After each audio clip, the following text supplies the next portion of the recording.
Welcome les amis, on se retrouve pour The Wrestling News. Et donc au programme du jour, nous allons parler de la CZW avec les résultats du show cérébral. Nous parlerons ensuite de Michael Elgin avec une potentielle signature à la WWE. Et enfin pour terminer, nous parlerons des Young Bucks avec une petite histoire en rapport avec la TNA. Voilà, commençons donc directement par les résultats de CZW Cérébral qui s'est déroulé le 7 novembre, c'est-à-dire samedi.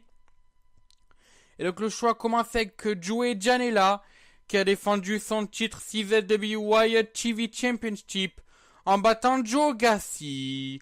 Notons que Joe Gacy avait l'air de s'être blessé lors de ce match. Nous saurons bien sûr dans les semaines à venir si cela est grave ou non. Eric Ryan a ensuite battu Connor Claxton dans un match OA4K vs Nation of Intoxication.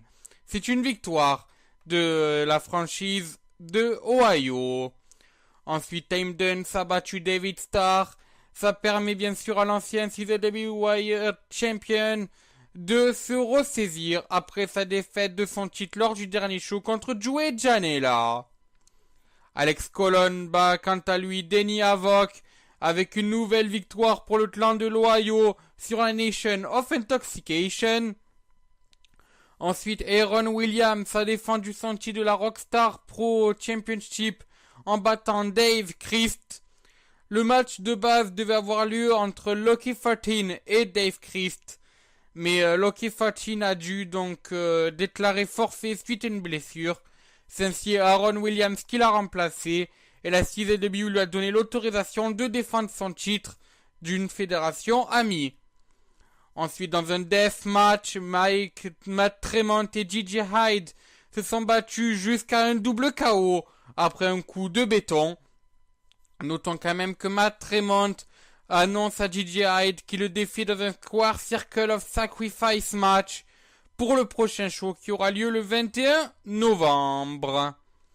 Enfin, pour terminer dans le main event de la soirée, Devon Moore a battu Jake Christ dans ce qui était le dernier match de ce dernier. D'ailleurs, nous souhaitons une très bonne continuation dans le domaine donc de la retraite pour Jake Christ, en espérant qu'il possède une vie post-catchesque aussi pleine que sa carrière en tant que catcheur. Donc voilà, bonne continuation à toi, Monsieur Jake Christ. Voilà, donc ça c'est pour les résultats de la CZW. Maintenant on va parler, hélas sans transition, de Michael Elgin. En effet, nous vous l'avions rapporté il y a quelque temps, Michael Elgin aurait signé un contrat avec la Ring of Honor. Malheureusement, ce n'est pas confirmé, enfin du moins, il y a réellement une entente entre les deux parties, mais ce n'est pas une entente comme on l'attendait.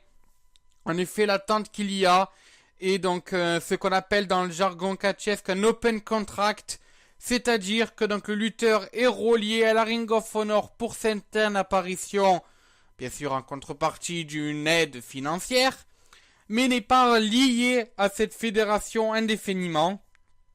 Ainsi, il est donc un lutteur indépendant, c'est-à-dire qu'il peut apparaître dans n'importe quelle fédération, et surtout, il peut signer un contrat à la WWE.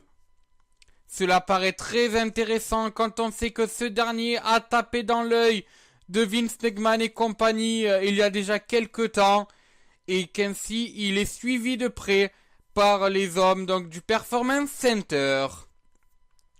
Voilà, et justement nous parlions de signature à la Ring of Honor, parlons un peu des Young Bucks.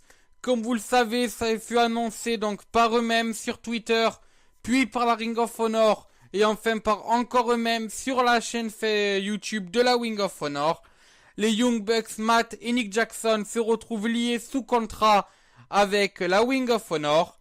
Mais attention, ce contrat donc leur permet quand même d'apparaître à la New Japan Pro Wrestling, mais pas dans les autres fédérations, except la Pro Wrestling Guerrilla, étant donné qu'ils en sont un des créateurs, et surtout un des top stars. Mais surtout, cela les interdit d'apparaître à la TNA.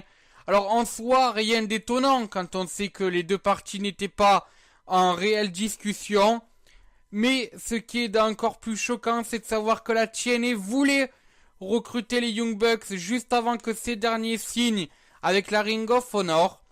Mais ces derniers ont en fait refusé suite à ce qui s'est passé il y a quelques années avec Generation Me. C'est-à-dire que donc cette équipe, qui est en fait les Young Bucks, n'était pas réussi à s'imposer à la TNA.